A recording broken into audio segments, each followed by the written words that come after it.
Welcome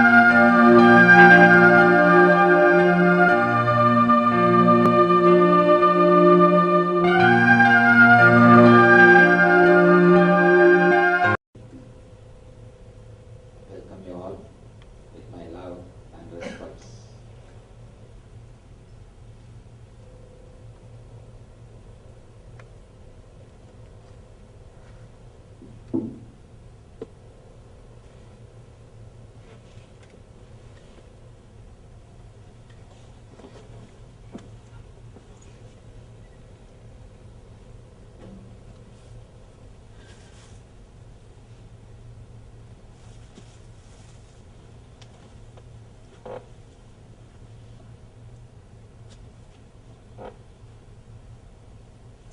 The subject for today is yoga, the 8 points on that. Hope you are all able to hear the end.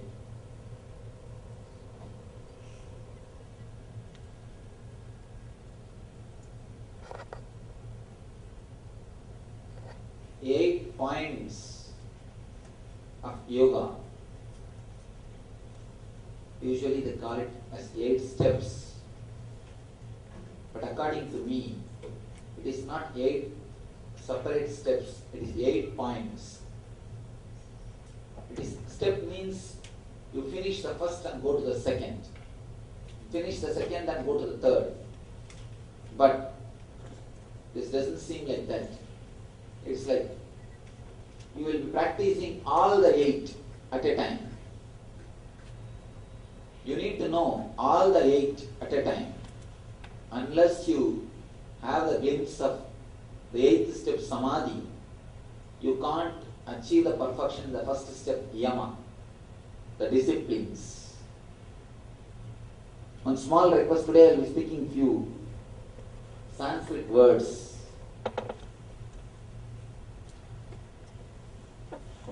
I request, if you don't understand at any time, I will be always giving the Sanskrit, the English translation of the Sanskrit words. If you feel that you are not able to understand the translation, or my accent, or any concept, you are welcome to stop me and put any questions, so that I will give you a little more explanation. Please don't miss any point. Even if you miss single point, you will not be able to understand the next level. Only when you know all the 8 points, it will do something to your life. I always tell people, never collect any information, any knowledge, which you are not going to use it, which is not useful. So, if you are just sitting here to collect a little more knowledge, then be very clear, it's not something great. Or if you are sitting here to get something and transform your life, to use it in your life and transform your life, then it's something very great. It's worth sitting. It's worth spending. Your time is worth spending. Only if you are here for transformation of the life. Those who joined today, just for them, I'll give a few introduction points which I spoke yesterday. Patanjali is a great mystic.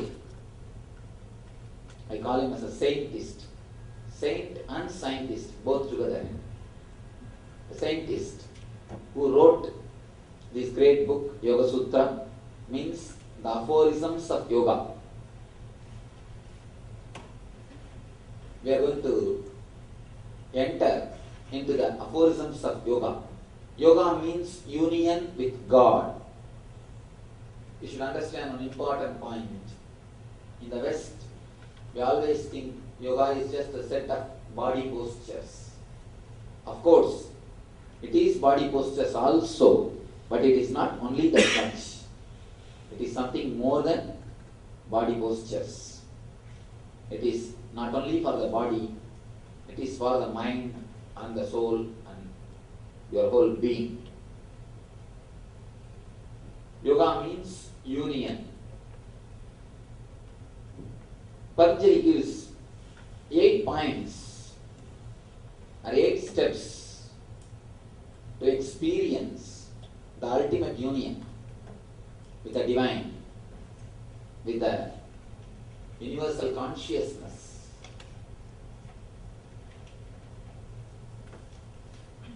Eight techniques he gives to enter into the universal consciousness.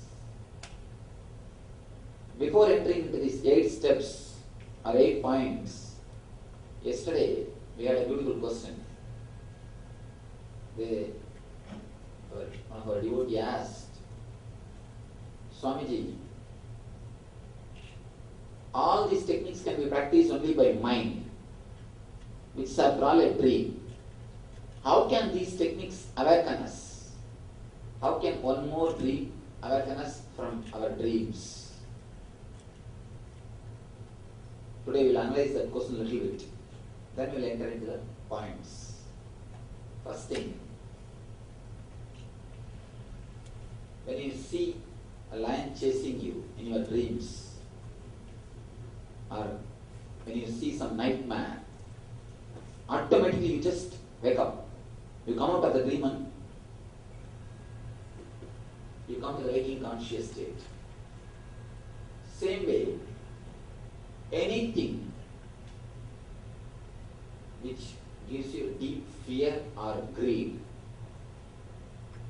you can see, if you analyze your dreams, you can understand. If it creates too much of greed or too much of desires, both will bring you out of the dream state. Whether it is nightmare or fantasy dreams, both will bring you out of dreams. If it is nightmare, it will put you into the fear and you will be out of the dreams. If it is fantasy dreams, too much of greed, the excessive greed, again you will be out of dreams. You will be awakening consciousness. You will be in a waking state. All Patanjali does is, he adds something into your being so that you will have some terrific dreams and you will wake up. You will just wake up.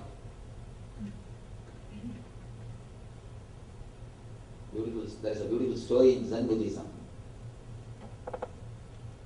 One person goes to a master and asks, Master, how can I become awakened, enlightened? Master says, just slap your face and get up. Nothing else. Slap your face and get up. All you need to do is only one thing. Just wake up. You will be out of the dreams. Sometimes we will not be able to slap ourselves. So Patanjali teaches us 8 methods how to slap ourselves. Technically, and wake up. He's adding something so that we can have either a nightmare or fantasy dream and wake up to the ultimate consciousness. Ultimate consciousness. These 8 steps, the more you practice, the more the clarity descends on you. I can say one thing for sure. I have not seen any other master, any other book speaking so clearly, with such a perfection, such a straightforward way. He is just a scientist. A plus B equal to C, that's all. Usually mystics never speak the language of mathematics. They say A, put A, then B, maybe the C or D will come. If the C did not appear, no, I think you don't have enough faith. You did not cannot put A properly, B properly. Usually this is the language mystics speak. This is the language the spiritual people speak. But here is a person, is straight and clear cut, is sharp. He says no, A plus B is C. No doubts. He is ready to bet. He can guarantee. I think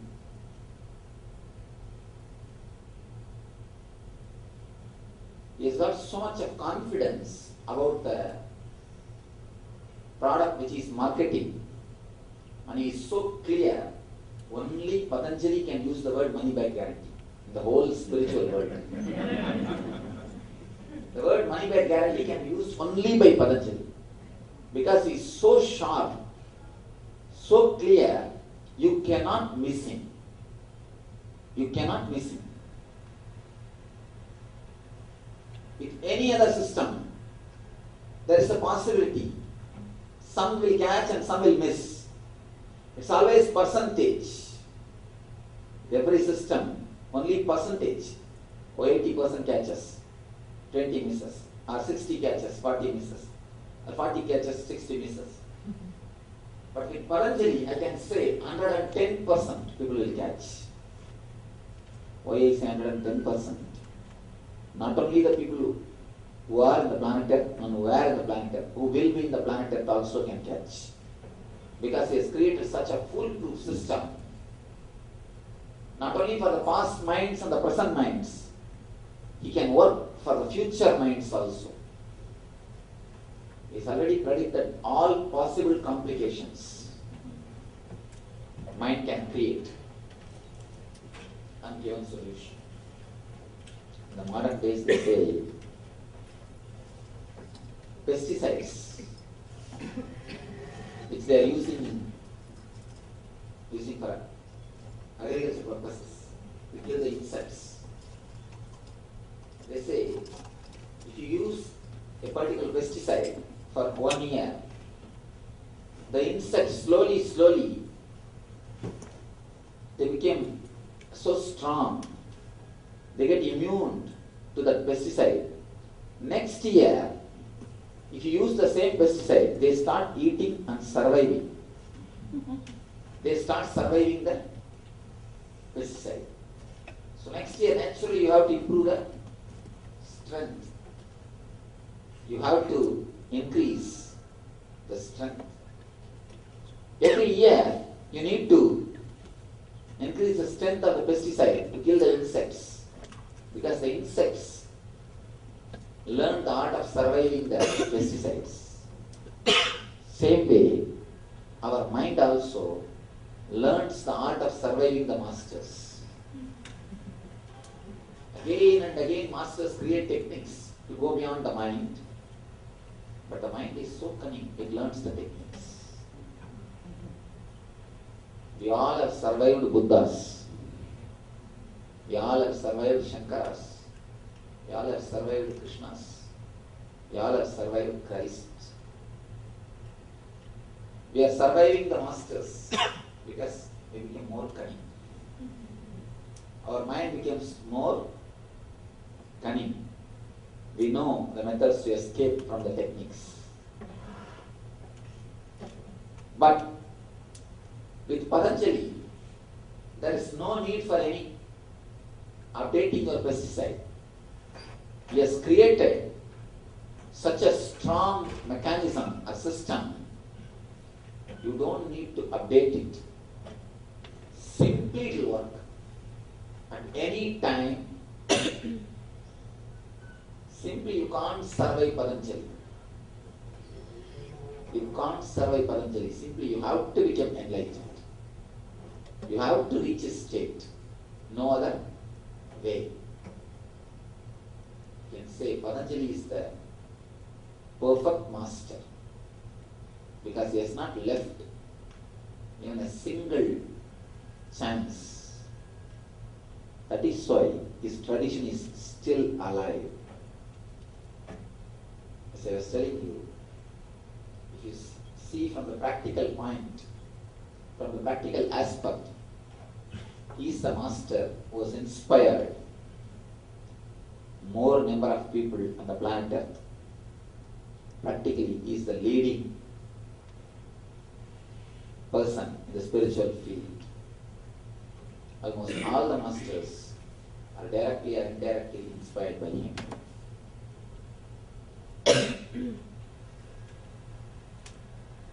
Let us enter into the first step. The first step in Sanskrit it is called yama, means discipline. Yama. We don't have solid English word. I'll translate the concept. Discipline. We can say discipline. Means tuning yourself to the ultimate.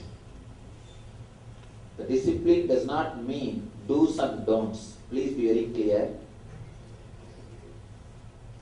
That is the reason the yama word cannot be translated as discipline. Discipline means you understand always do's and don'ts. But yama is not something to do with do's and don'ts. It just gives you some instruction to tune yourself to your being.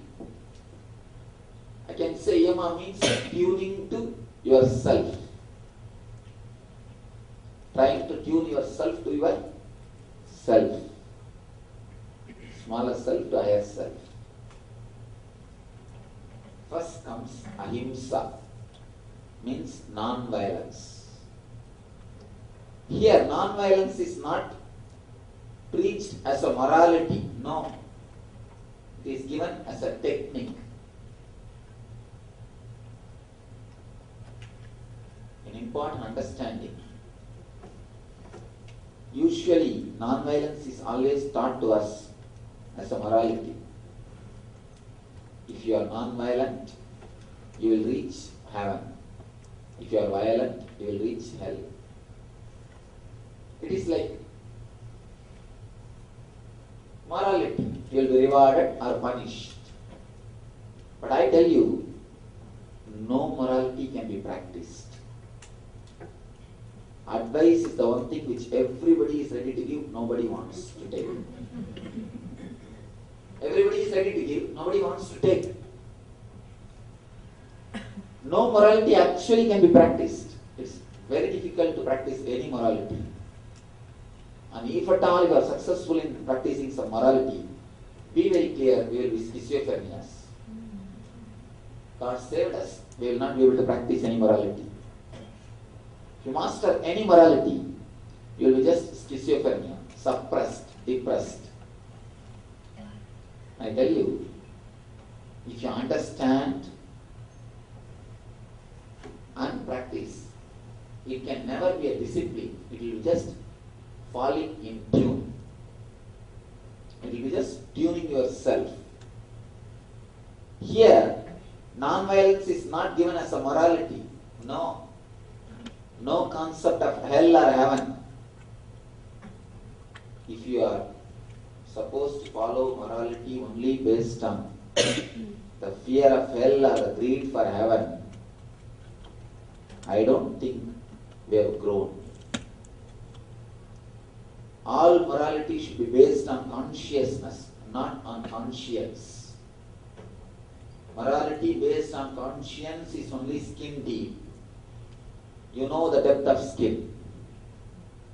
You know the depth of skin. If you are a child, you can be made to do something, or you can be threatened not to do something with some reward or punishment. If you don't do that, I will not give you candy. If you do that, I will give you Barbie doll. If you don't do that, I will punish you. If you do that, I will reward you. It is okay for a child, but not for a grown-up man. Even after grown-up, even after become an adult, if you need somebody to based on the fear and greed. You need the hell and heaven. Means we have not grown. Still we are child. It's not even childlike, childish. Childlike is different and childish is different. Be very clear. Morality should be only based on consciousness, not on conscience. Here he speaks beautifully. Patanjali says, ahimsa. Ahimsa means non-violence. Non-violence is supposed to be followed with an understanding. He doesn't make this a law. No law. If it is law, naturally you will try to rebel when the cop is not around you. You know, if there is no cop, front at the back, and naturally you speed up. And it gives you a taste. I tell you, the moment you break some law, you feel you are somebody great. Kids, the moment they say no to their father, mother, they feel they have become adult. Why do you think? Again and again kids say no to father, mother. Whatever you may say, simply all they know is no. Because they feel they become adult, they become somebody. The moment they learn how to say no, as long as they are saying yes, they feel still they have not become mature. The moment they learn the art of saying no, they think they have grown up. Same way, the moment you get some chance, you try to violate that rule. Any rule gives you the inspiration to violate that rule. As long as it does not become understanding, either you will be trying to get some time to violate. If you don't violate and just leave that rule, you will have a deep dissatisfaction that you have not lived your life. Please be very clear. These are the dangers of rules. These are the dangers of morality. I tell you, all the suffering, all the depression, all the violence on the planet Earth is just because of the rules without giving you understanding. Just because of the rules. If you don't follow, naturally there will be so many problems. And if you follow, you will feel as if you are not living your life. You are living the life according to somebody else. So no rules will give you the satisfaction.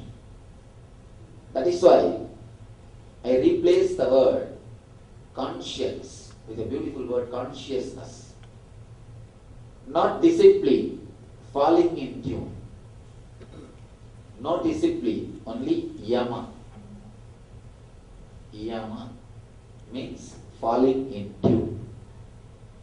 Patanjali explains every concept. He says again and again, yama, the first step of yama is non-violence.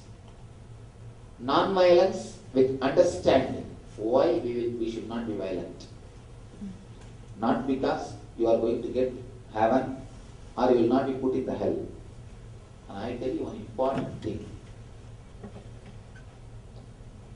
Actually, you don't do some mistake and reach hell. You do mistake because you are in hell. Why are you violent? Because you are not happy with yourself. Only when you are not easy with yourself, you are not happy with yourself, you are not comfortable with yourself, we are violent towards others. If you are easy with yourself, if you are happy with yourself, if you are relaxed with yourself, you will never be violent. See, in your own life, if you are happy, cool, comfortable, joyful. Even if somebody does a mistake, he'll say, all right, leave it. Leave it, it's okay, we'll adjust. What to do? We'll do something. If you are agitated, restless, not easy with yourself, even if people don't do mistakes, what you will do? You will try to find something. Because you have to vomit out. You have to vomit the violence which is inside, the uneasy feeling which is in your being. I tell you, never think you will do some mistake and go to hell. You do mistake because you are in hell. Same way, never think you will do some good and go to heaven. You do good things because you are in heaven. Doing itself is a reward. The mentality or the easiness which you experience at the time of doing good, that itself is a reward. You don't need a separate reward. If you do some good things for the sake of some reward, please be very clear, you are creating hell for yourself. And I tell you, there is no exchange offer. If you give 45 rupees in India, you will have $1 in America. Money exchange counter. I tell you honestly, there is no money exchange counter between this world and the other world. Don't think if you do some charity, you will have the VIP pass there. Speed pass. No.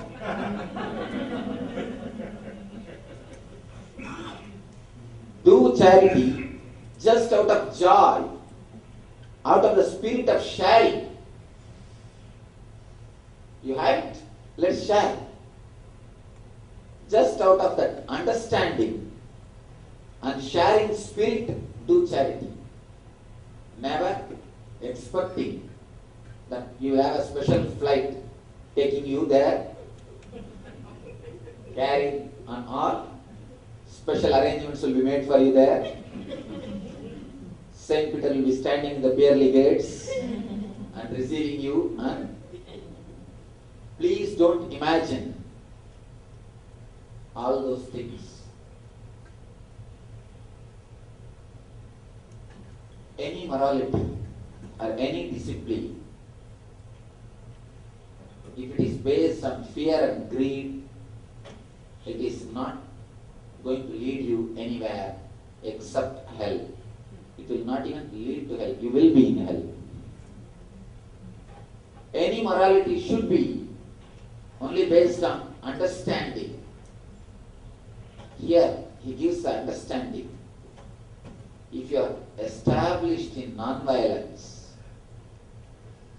even the animals in front of you will forget the idea of violence. They will drop violence. You will start radiating such wonderful love, such an ecstasy, such a grace, such a beautiful energy, such wonderful aura. Your very being will be a blessing to the planet Earth. Ahimsa pratishtayam vairatyaha. The Sanskrit aphorism says, man who is established in non-violence, in his presence, even the enemies, even the animals will drop their enmity and vengeance and start radiating the love. There is a wonderful story. A great enlightened master, Shankara, he is one of the great masters who happened on the planet Earth. India has contributed many enlightened masters to the planet Earth. He is one of the great masters contributed by the planet Earth, contributed by India to the planet Earth.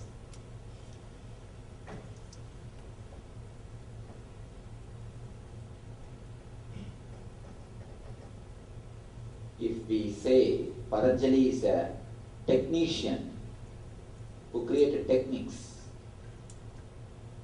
who created an engineering for enlightenment, we can say Shankara is a man who created dictionary. He created an unabridged dictionary of world philosophies. In his life, beautiful incident happened. He was going all over India by walk. And in India there is a tradition. If you have to become a master, if you have to become a teacher, you have to go from village to village, beg door to door, and live with the common public. Unless you live with common public, you live with a layman, you will not know what they actually need. All the problem in the modern day society is the people who teach, they are outdated. They studied 40 years ago. They don't know what is going on with the modern man today. No way of updating themselves. Neither they are interested nor compelled. That is the reason something lacks, or we are missing something in our life. In India, anybody who is supposed to become a teacher or a master, he has to go from village to village, length and breadth of India, he should walk. He was wandering, learning from many great masters, many experienced persons, learning from many universities, from different traditions. In India, every city will be built around the university, the spiritual university. In my own village, the village in which I am born and brought up, there is a temple which is a spiritual university, 27-acre built-up area with pure granite stone. Pure granite stone, 27-acre built-up area. And the tower, it has got 9 towers. The height of one tower is 217 feet. Understand? All their power, all their energy is diverted in constructing, creating spiritual universities. So each one, anybody who wants to become master should go around learning different universities. He went around, learned. Now he is searching for a spot, for a place where he should create his own university and where he should settle down and start teaching. He is searching for a place. He decides, I want to spread love and the feeling of oneness. His teaching is called Advaita, oneness, non-duality. I want to spread this love. I will create a place, I will settle down in a place where the love energy radiates, where the energy of love is in the peak. He decides he will settle down in a place where the aura of love or the energy of love is in its peak.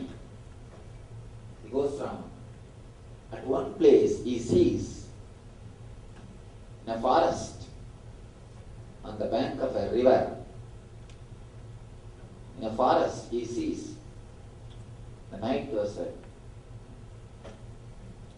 Purnima night, moon is shining and it is drizzling. Slowly rain started. One frog is about to give birth, about to deliver a baby frog. So it was raining. So nearby, one big Raja, we call it cobra,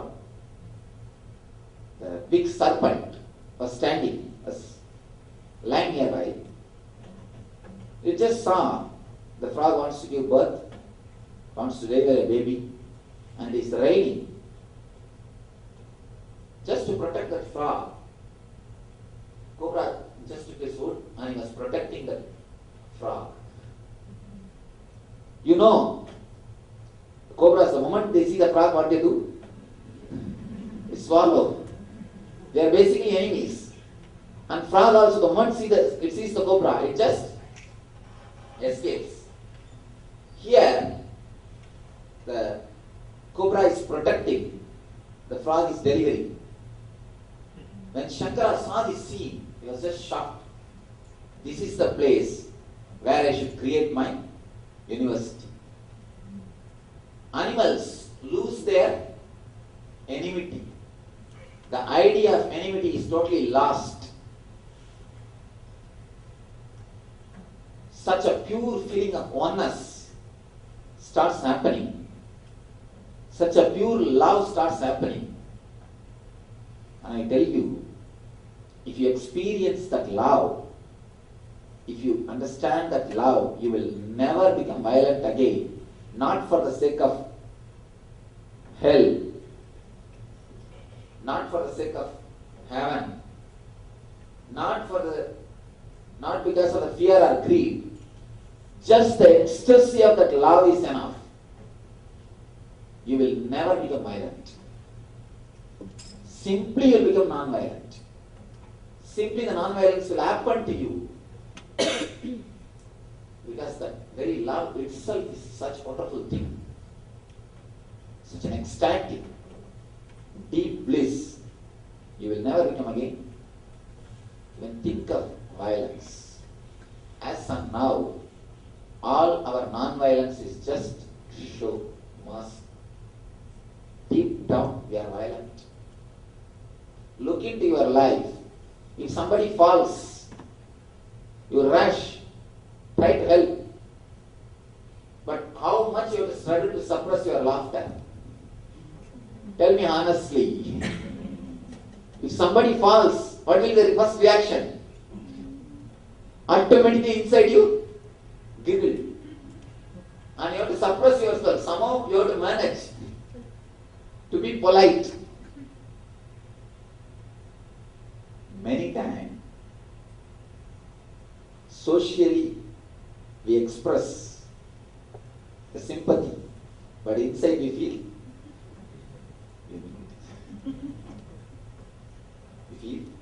good about the things.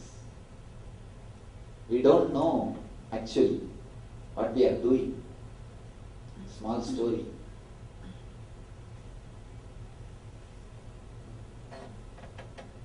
I brought a beautiful story for you.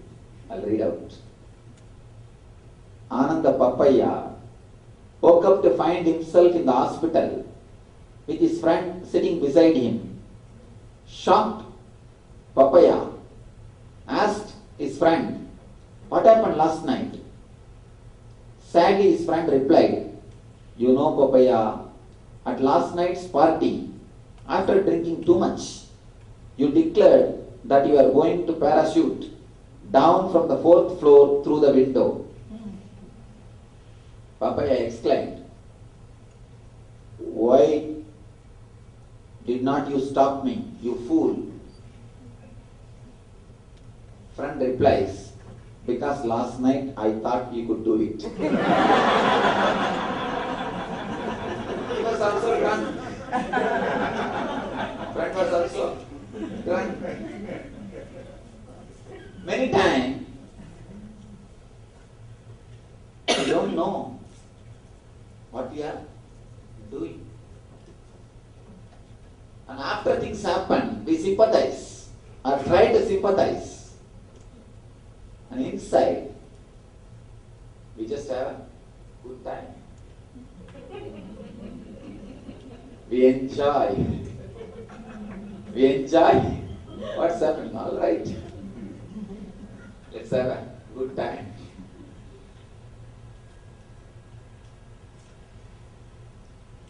Non-violence is supposed to be from an ecstasy of love, the bliss which you experience from love. I tell you, when you experience love, you expand and feel oneness with everybody. Just because of that oneness, only, you start being non-violent. Non-violence never comes by practice. It comes only by experience. Practice is different, experience is different. Please be very clear. It comes only by the experience of love, taste of love, or the bliss of love. And I tell you, whether you believe it or not, accept it or not, realize it or not, the whole universe responds to our thoughts. Let me tell you one of my experience. After enlightenment, I was staying in a forest, in a dark cave. A cave which is very dark. One day I was sitting just at the entrance of the cave, trying to relax, not even meditating, just my eyes are open, but I am totally indrawn. I was sitting with myself. Next to me, just 2-3 feet, a big cobra was lying. Poisonous snake was lying. But the beauty is, I was so indrawn. I was completely within myself. I was not even aware the cobra is lying next to me. My eyes are open, but the mind is not associated with eyes. Sometimes, if you are reading something very seriously, even if people press calling bell, you will not hear the sound. If alarm goes on, you will not hear the sound. Ears are open, but mind is not associated with ears. Same way, eyes are open, but my mind is not associated with the eyes. I was just sitting. How the birds hatch the eggs. When they hatch the eggs, they will be sitting with the eyes open, but their mind will not be with the eyes. So I was just sitting with myself. The cobra was lying. Maybe after half an hour, suddenly, when I was settling into the body, I saw the cobra. Means earlier also I was seeing, but suddenly the thought came in my mind, cobra. I was seeing, my eyes were open. Because my mind is so indrawn, I was indrawn.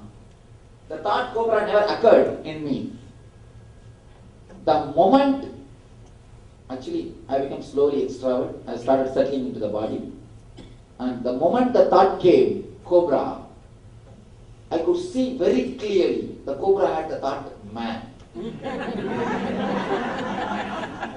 See, as long as I did not think it is cobra, the cobra never thought I am a man. It was just lying happily, in a very relaxed way. Neither I was threatened by cobra, and nor the cobra was threatened by me. Both of us are eased with our presence. We are just enjoying each other's company. He was comfortable with me and I was comfortable with him. Both were happy, just sitting next to each other. The moment I had the thought cobra, the cobra had the thought man. And the next thought, the usual fear. And the moment the usual thinking trend started, I saw the same thing is reflected, the same thing is happening in cobra also. When I looked, that also raised the head and looked. The moment I started moving, just it moved and went away. I started moving back and that also started going away. As long as I did not have the thought, it is cobra. The cobra did not have the thought, I am a man. The moment I had a thought, that also responded. You should understand one important thing. When we are established in the love, nothing touches us. We don't have to defend ourselves continuously. The idea of defending only creates all the possibility or inspiration to offend others. See, every country claims their army is defensive army. Then who is offending? Tell me. Every country claims their army is defense. Every country names their army as a defensive army. Defense army. Have you heard any country saying their army as offense army? Any country naming their force as offensive army force? No. All countries name their army force as a defensive army force. Then who is offending? Who is offending? The very idea defending will make you offend others. The more you try to defend, what you will do? I think better, let me put one step ahead and defend myself. Naturally, you will be entering inside his boundary and trying to defend yourself. And he is also waiting to enter into your boundary and defend himself. Violence starts. Our idea about defense is a pure violence. And I tell you, don't think it is impractical. No. Never think what I am saying is impractical. It is very practical.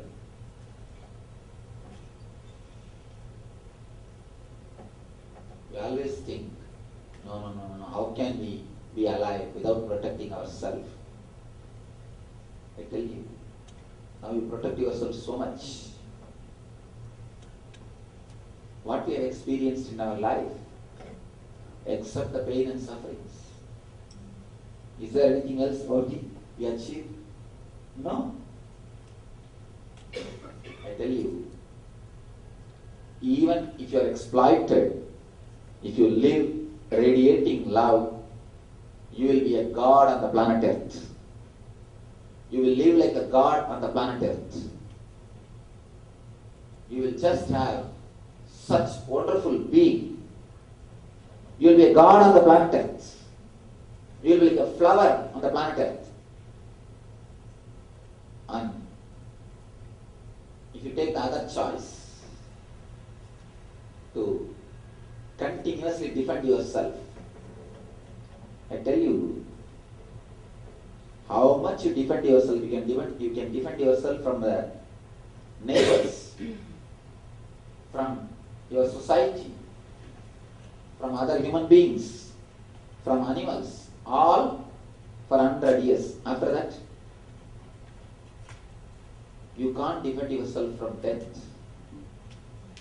And one day we have to leave. By defending yourself, you may add you may add years to your life. Please understand. By defending yourself, you may add years to your life.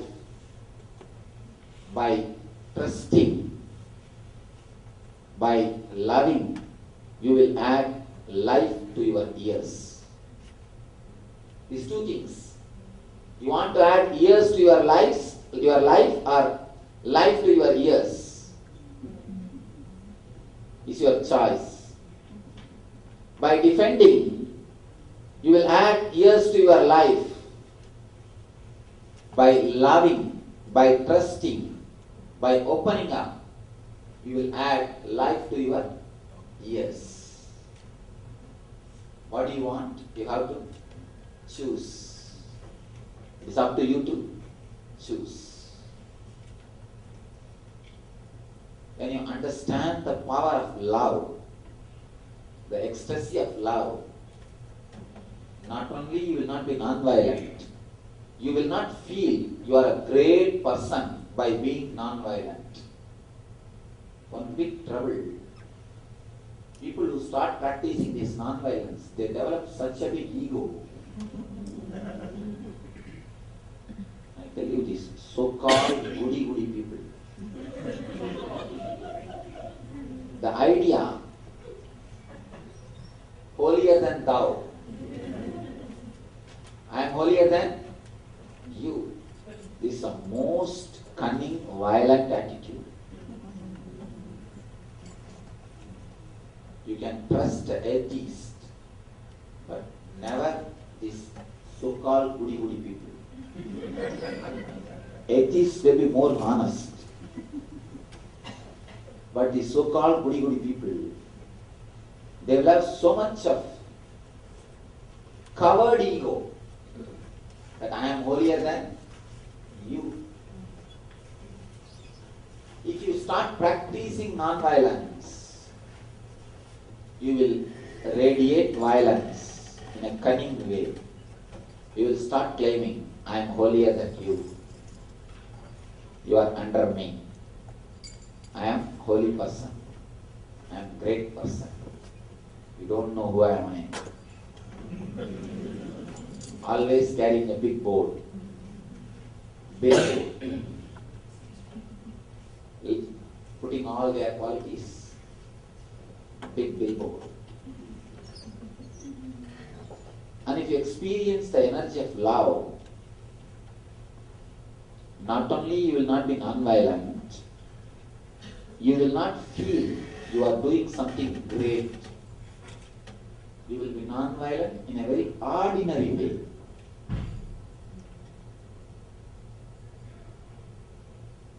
There was a great enlightened master, Suzuki, Zen master. One of the great master.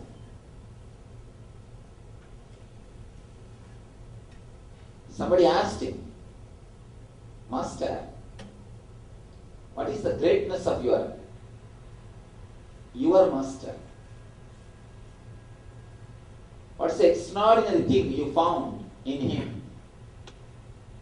Suzuki replies, the most extraordinary thing I found in him is he always thought he is very ordinary. People who think extraordinary, they are all ordinary. Please be very clear.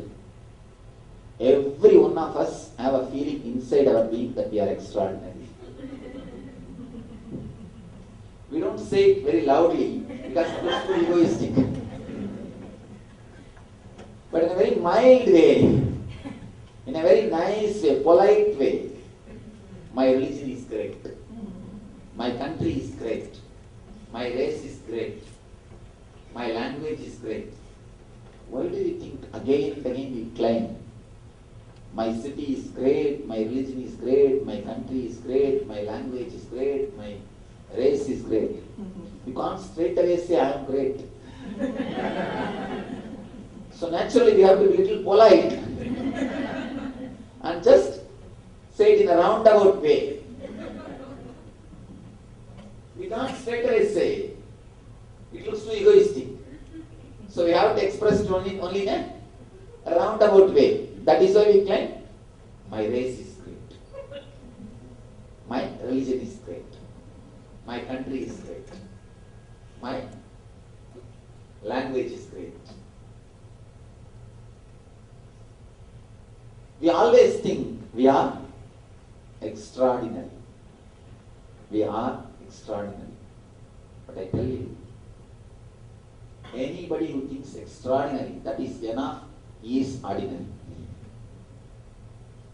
If you think you are extraordinary, be very clear, that is enough to make you understand you are ordinary.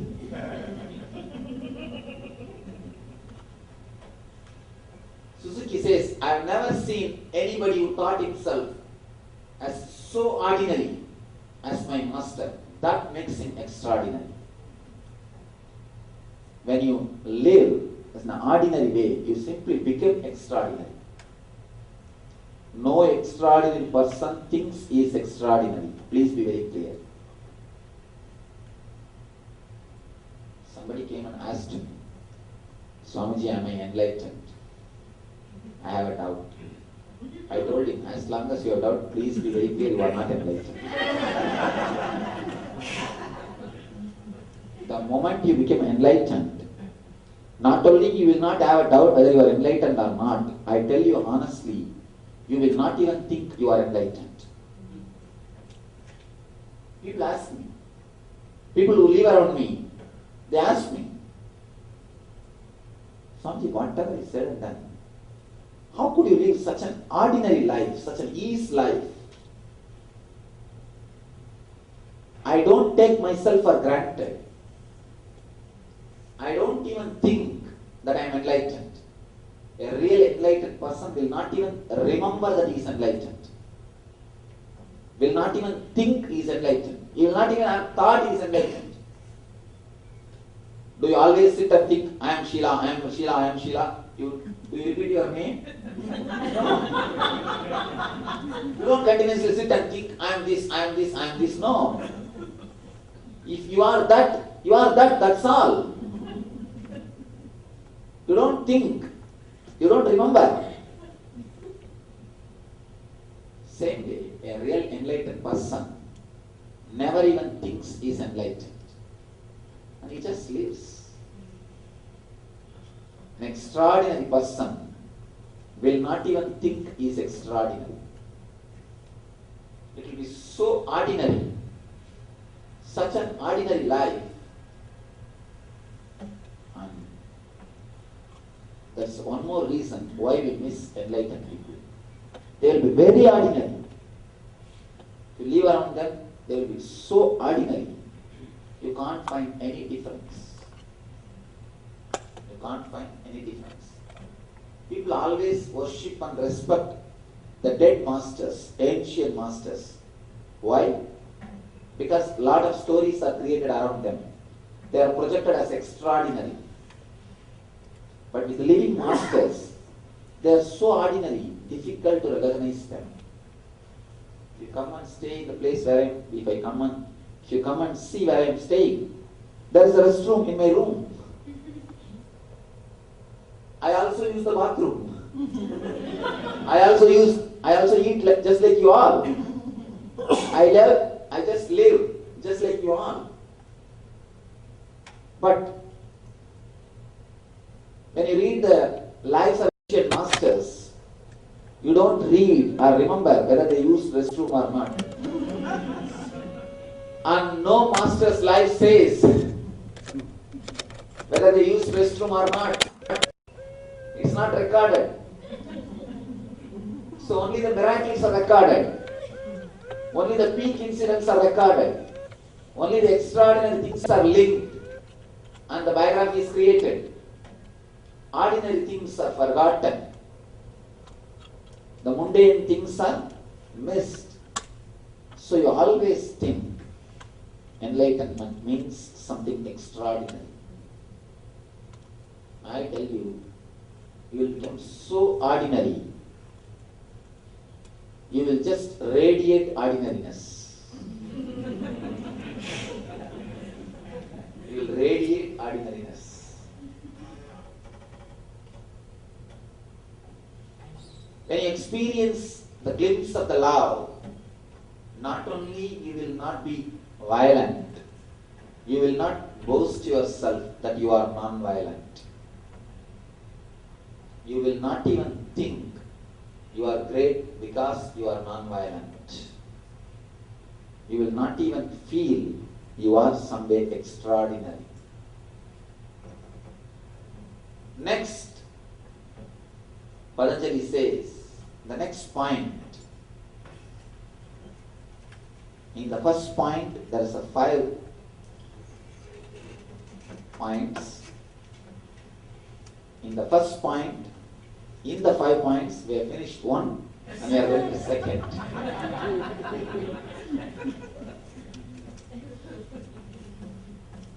I love him so much. I can't finish him.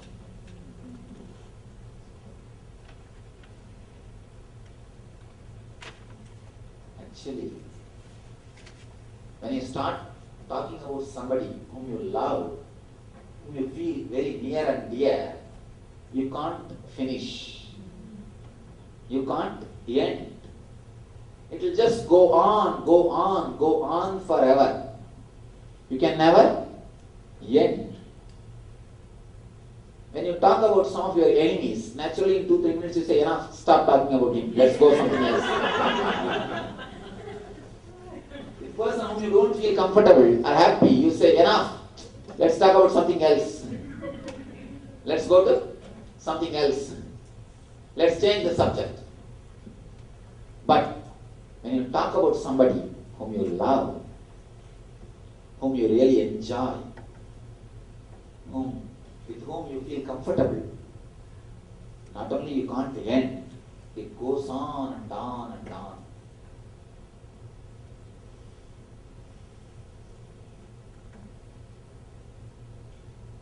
The next wonderful point, first he said non-violence, then he says brahmacharya. This word has to be understood. Normally this word is translated as celibacy, but it is wrong. Please understand, the brahmacharya Sanskrit word cannot be translated by the English word celibacy. No. Celibacy is dead, suppressing, perversion, all possible problems. I tell you, HIV is the greatest gift given to the planet Earth by the so-called celibates. The word brahmacharya should be understood in a much more deeper way. Brahma means existence, reality. Charya means living with it. Living with it. Brahmacharya means living with reality. People come and ask me, Swamiji, to become a yogi, should I leave my wife and kids? And should I become a Swami? Should I become a celibate? I tell them, no. Just renounce what you don't have, that's enough. You don't have to renounce what you have. If you have one wife, live with her happily, intensely. Only renounce the fantasies which you don't have, but which you try to have. See, your fantasies are the wives whom you don't have, but you try to live with them. Just renounce what you don't have, that is enough. Live with what you have. Live intensely, happily, as deeply as possible with what you have. All you need to do is just renounce what you don't have, that's enough. Renouncing what you don't have is what is meant by the word brahmacharya. Just drop the fantasies. Just drop things which you don't have in your life, but with which you are living. There are so many things are not available in your life, but continuously you are living with it. You are living with it. Whether it is about your car, or about your house, or about your wife, or about your husband. Live with what you have. Drop the fantasies.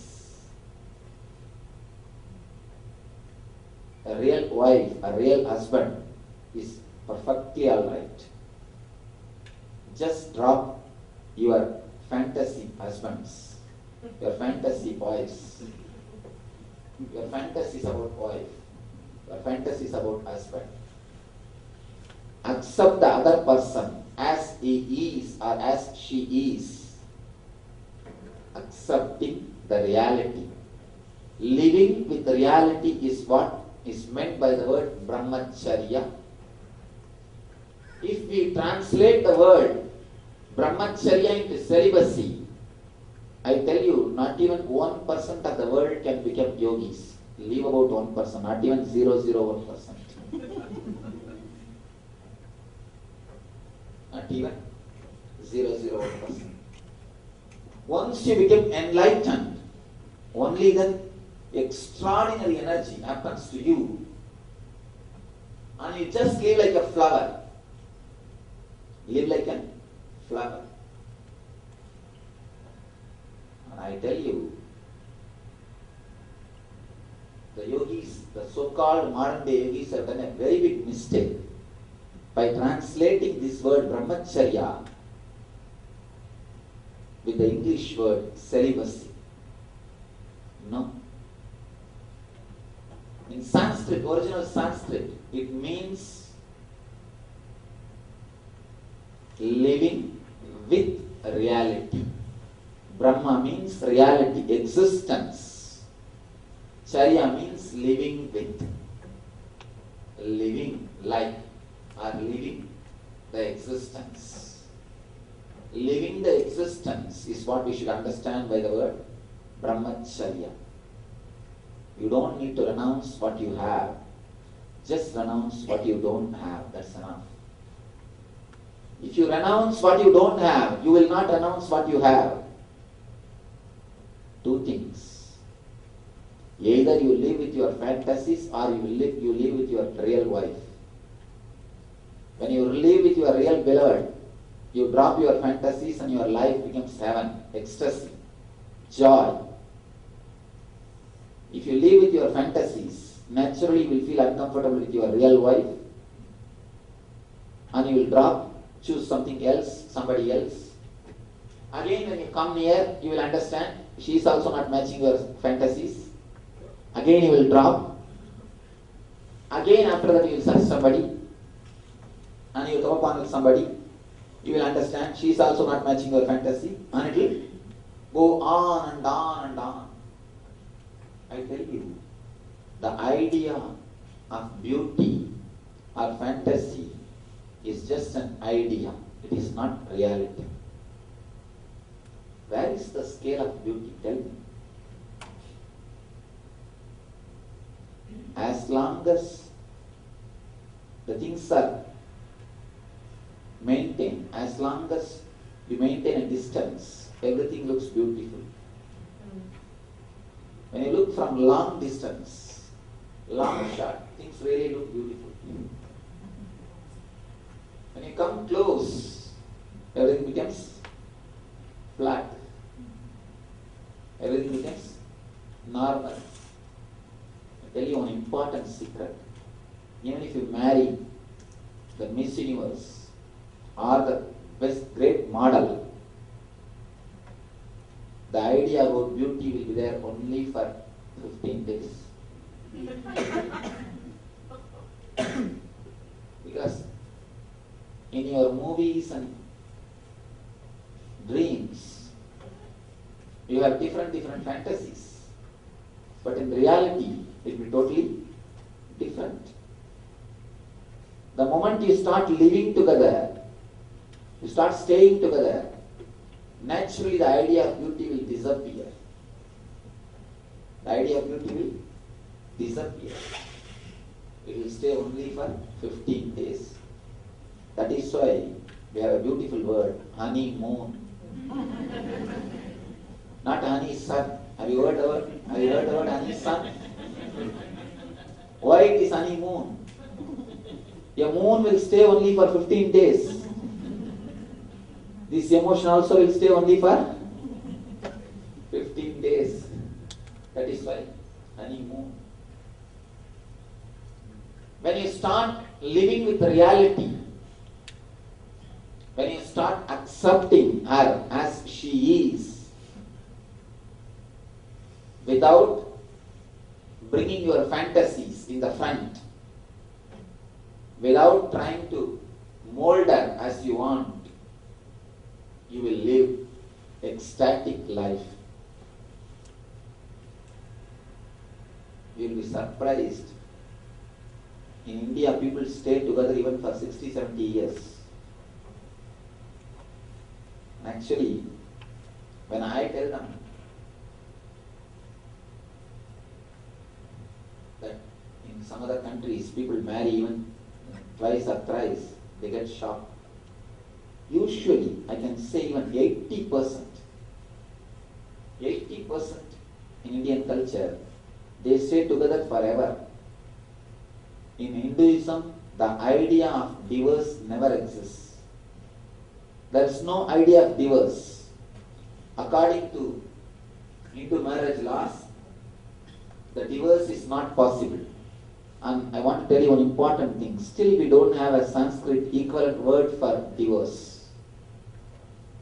We don't have a Sanskrit word for divorce. Divorce as such, the very idea is not socially accepted.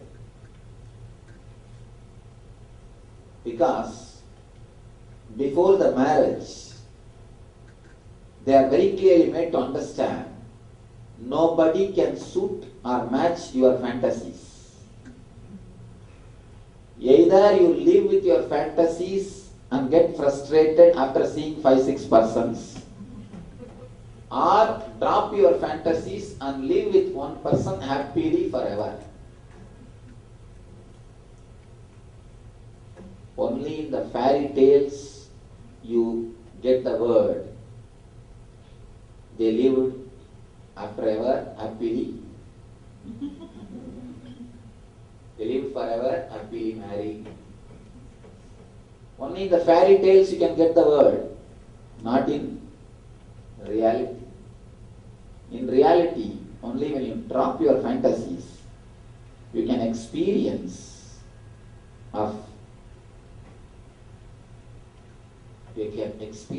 what I call Brahmacharya. Brahmacharya is nothing to do with outer man or outer woman. Outer man or outer woman can never disturb your Brahmacharya. If they are disturbing, it is not worth having. It's an inner man or inner woman who disturbs you, not the outer man or outer woman. And I have seen some of these so-called celibates, these suppressive people, they will be always attention because they are sitting on a volcano. Any moment they will open. Any moment they can break. They are afraid. They are afraid. And they can't look into your eyes because you can find out what is there in their mind. They are afraid to look into your eyes. Neither their eyes can be relaxed, nor their body can be relaxed. They can't have vacation. The moment they sit with themselves, all the fantasies come up. They have all possible dreams, all possible perversions. What to do? Nothing can be done. In India, there is a faith or stories. If you are meditating and trying to practice celibacy, from the higher worlds, from heaven, they will send the dancing girls of heaven to tempt you. There are stories on so-called meditator, of course. His name is Vishwamitra, before enlightenment. After enlightenment, he became a real master. That is different. There are some stories. Says that before his enlightenment, the heavenly celestial girls came and tempted him, and he fell from his vows. And I tell you, nobody sends you any woman. Nobody is sitting there and alerting people, oh, he is meditating, go and disturb him. He is trying to meditate, go and disturb him. If that is the case, everybody will start meditating. If at all they are going to get heavenly women, they will start meditating. I don't think this is the case. These people, when they suppress too much, they start seeing their fantasies. They start seeing illusions. They start hallucinating because of their suppressed fantasies. I can be sure that this guy also started hallucinating because of his suppression. I don't think anybody sitting there allotting duty. All right, today Ramba, you go there and disturb this guy. Today you go to South Zone and disturb all those guys. No. No heavenly girls or celestial women are sent to disturb these people. They disturb themselves because of suppression. I tell you, the brahmacharya should not be practiced as a morality. It should happen as an understanding. When you drop the inner woman, start living with the outer woman intensely. Something extraordinary happens between you and your beloved. You start accepting the other person as he is or as she is. When you accept the other person as he is or as she is, you start accepting yourself as you are. When you start accepting the other person as he is or as she is, you start accepting yourself as you are, or you start accepting yourself as you are.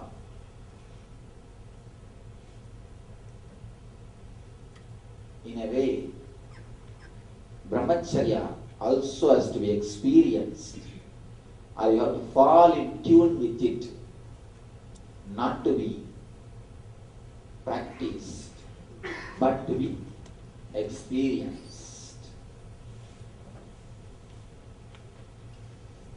Next beautiful word, Satya.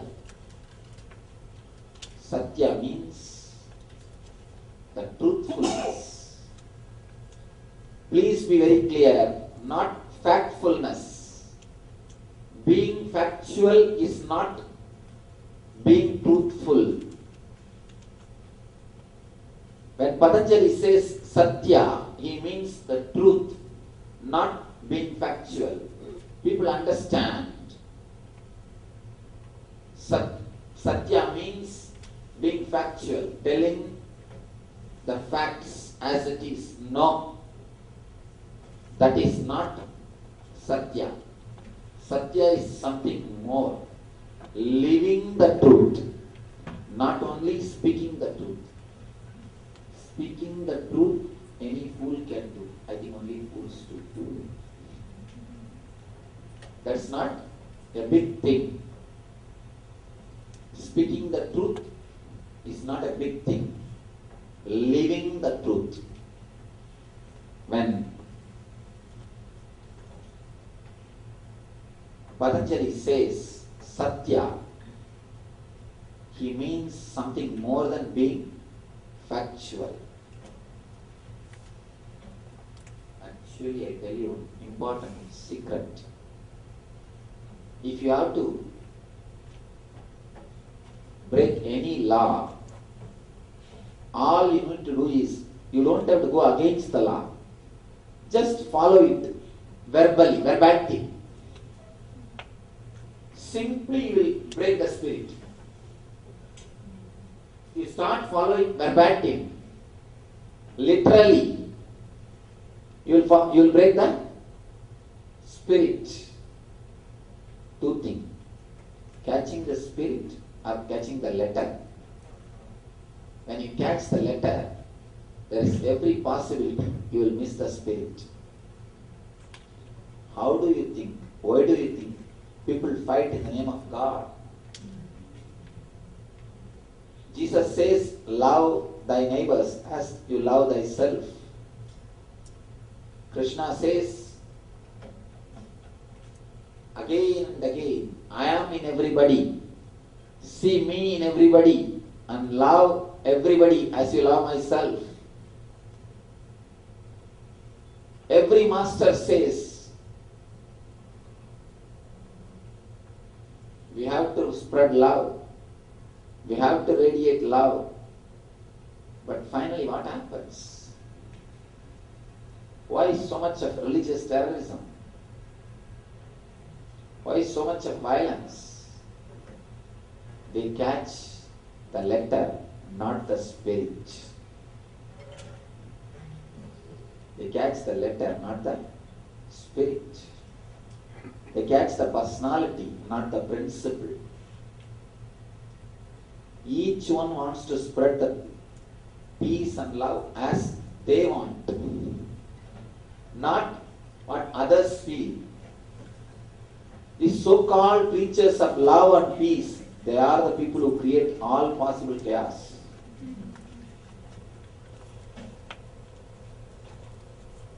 If you say you are already in peace and you are already happy, they will say, no, you have to be peaceful or loving as we want you, not as you are.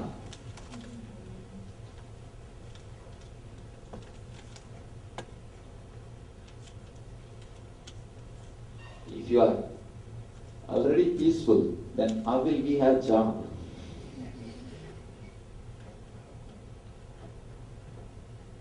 Three friends, one great preacher and a lawyer and doctor. All the three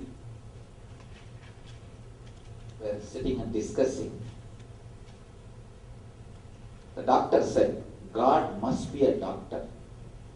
Others asked, how? How can it be? Because he removed one rib and created Eve. He removed one rib from Adam and created Eve. So he must be a doctor. Lawyer said, no. He must have been a lawyer or a judge. Others asked, how? Because he was giving judgment. He was trying to pacify the problems of Adam and Eve. The preacher said, no, he is a preacher. I know for sure. Others asked, how? Before the Adam and Eve, Bible says there was a chaos. Who would have created it? Who else can create the chaos? He must have been a preacher. Most of the time, it's they who create chaos so that they will have their business. When you just catch the letter, not the spirit, you create chaos. Rama, the great incarnation of India, his birthplace, he named that city as Ayodhya. Ayodhya means where there is no war. Yuddha means war. Ayodhya means where there will be no more wars, where peace will radiate. And if you know a little bit about India, you will know. Today that is the biggest controversy of India.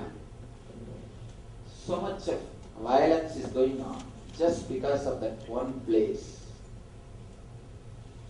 The whole spirit of Rama is lost. All he wants is that city should be peaceful without wars. That is why he named that city as Ayodhya. That was his fantasy. That was his idea. But the followers,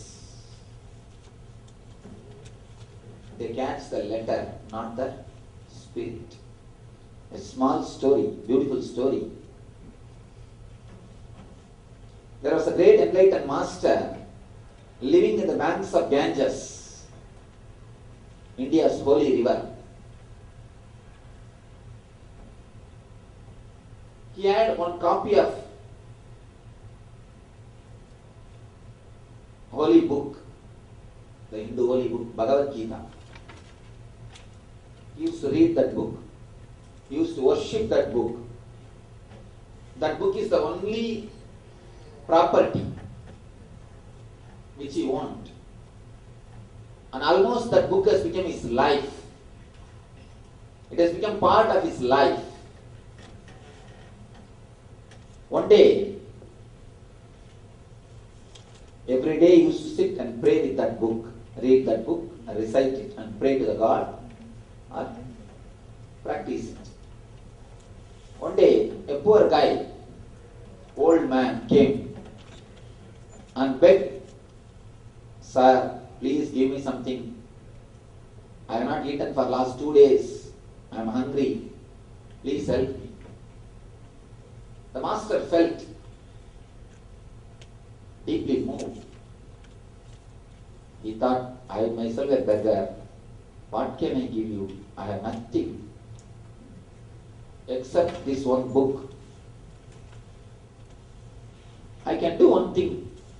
Please take this book and go to the market. I am very popular and respected in this city. And go to the market and auction this book. Say that this book is from me. This is from that enlightened person. So many of my disciples are there. They will surely give some money and purchase this book. Because they know that this is the only property. And this is the only thing which I keep. So they all respect this book. They will purchase this book and give you money. Have that money and eat and be happy. This is the only thing I can do." This beggar said, "Okay, please give me. I am happy." The master gave that book to him, and the beggar went away. Next day morning is the time for prayer came. He is supposed to open this book and pray, but there is no book. He's already given away that book. Now he says, "Oh God, I have given away your words to keep your words." He prays, "I have given away your words to keep your words." The story says, immediately Lord appeared and blessed him. "My son, you have done what I said. You have got the spirit, not the letter." When you catch the letter, you always miss the spirit. Being factual does not mean being truthful. Being factual is very easy. Speaking only the facts is very easy. And you can play with words such a way, you can always prove that you spoke only facts and do what you want. All you need is only little intelligence or little logic. You can always say so-called facts and do what you want.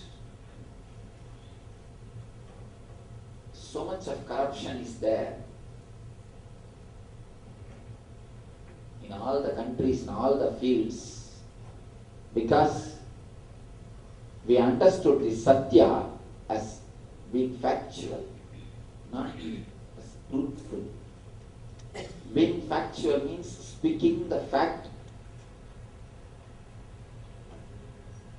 through your words. But truth is living the truth not only through your verbal language, through your body language also. Truth is something more than being factual. The truth has got 3 dimensions. One is speaking the truth, thinking the truth, and expressing the truth in your life. The 3 dimensions of the truth, if you understand, only then you can call yourself, you are truthful, or you have fallen in tune with truth, Satya.